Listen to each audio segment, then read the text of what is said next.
The occasion was the Second Virginia Convention.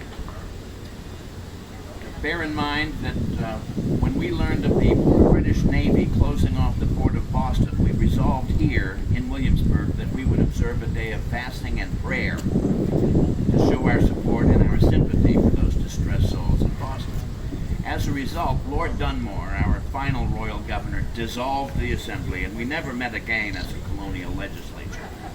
We did, however, meet extra-legally in a series of conventions. There were a total of 5 of them altogether, 3 of those taking place actually here in Williamsburg, the other 2 in Richmond Town, which is a 2-day ride to the north and west of here, about 60 miles, and we wanted to put some goodly distance betwixt ourselves and his lordship, lest he disrupt our proceedings.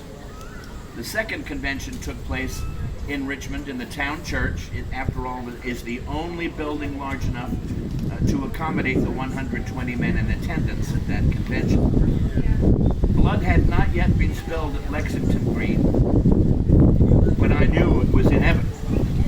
I also could not help but observe that we were woefully unprepared to defend ourselves against an invasion of redcoats and Marines.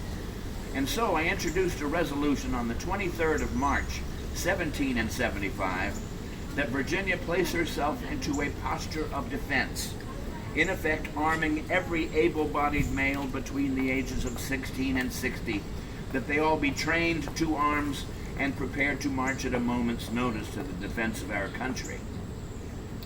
There was a great deal of opposition to my resolution. In effect, their argument was, "Please, Mr. Henry, we seek peace, sir, not war. Your scheme is not the way to go about a peaceful solution, like quite the contrary. If we form up these independent companies that you're proposing, the British government is going to view that as a hostile or aggressive action. And rather than keeping this invasion you're predicting at bay, you'll be inviting them hither.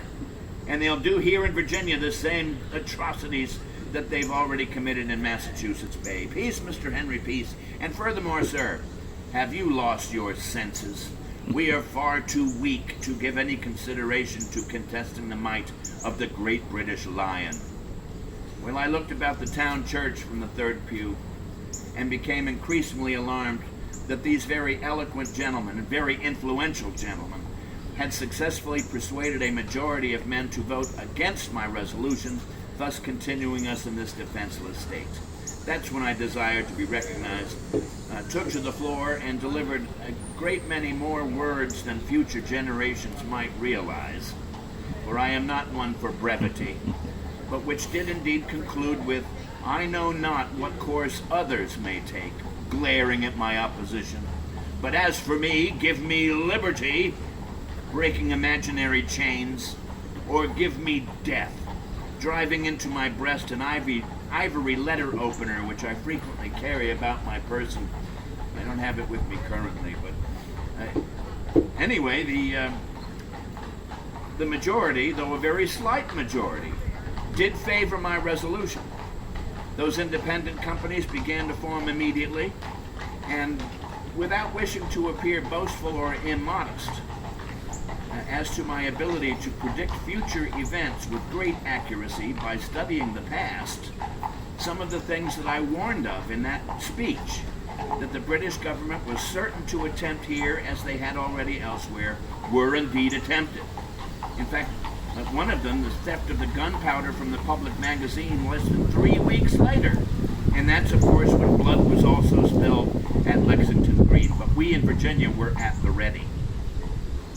Lest you think, however, that all Virginians are completely of one mind in this bid for independence, when that vote was finally taken at the town church in Richmond Town, out of 120 men in attendance, only 5 votes divided the House.